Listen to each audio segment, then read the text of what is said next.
Krofrom Market. Krofrom Market. You know, yes, work is going to begin because a new man here definitely, you know, by the year Yadman, the camp before we call the first quarter of this year, no, we will see some work commence there. And one of the things a year may know the mission of this the big year because your market is coupled with fantastic redevelopment area with the other countries for satellite markets, no. When you have satellite markets, no, then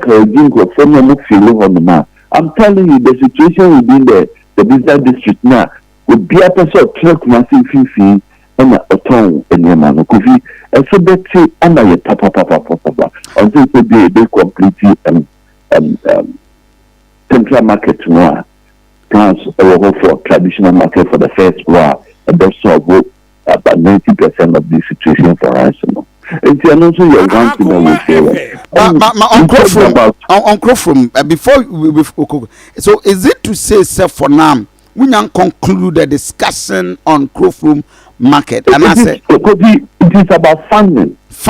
You concluded the discussions but the agency that is releasing the funding no and also administrative member also I said we are looking for the IMIF UNCDF facility and the Ghana facility near the man and you know the United Nations international bodies before IMF before they go through to approve they go through a lot of administrative processes and that's why I said with confidence that we are waiting for the final releases and so forth.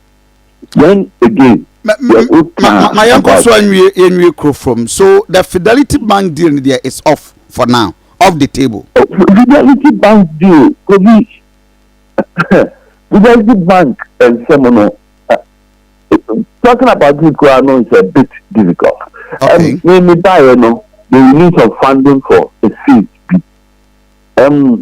We're looking for that time. No, now we're looking for about 20 million Ghana cedis to finish up, and that was 2-3 years ago. Now with escalated prices, it's changing every aspect of the deal. If even you go in for that, the rest of funding and the pension to provide the crime, 8 million. I hope you get my point. Okay. If you say now 54 million or here. The last time I'm in bar office and the mom here reassessment by the consultants, it shot up to about 70-something million. Now it's past 100 million. It is if even you go for the facility, because already normally it's better about 8 million out of the number amount running a panel. And if even you go in for that facility, you cannot complete the project. But we are some of the inner markets no be one can wait me. But because Ukova, and so the dear said no, you're technical analysis na checks na a yes. You sometimes it is almost the view. Okay. And can you any you any attend any ready? Market I can see that I send a travel a dema a jumano akosuno and you're ready. So I'm going to be occupied. Church no work developing the rest will be a difficulty. If you work place, people will be compromised and all that. The TNS of never be one answer. It's because your boss or your plaster, your scraping or your computer, and your layman's view of Adeno Akuno. And so we talk about security and all that, and some when the every terminals for these are all comprehensive works and so it's review for occupancy of such facilities. And they are very, very important. Yeah, well, just about 2 years, almost. You better review. It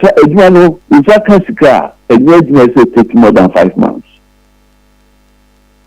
Let me know. So we were committed funding So woman no makasano funding no is committed. Yes, I can't. There's no way say when you say giant Akuma FM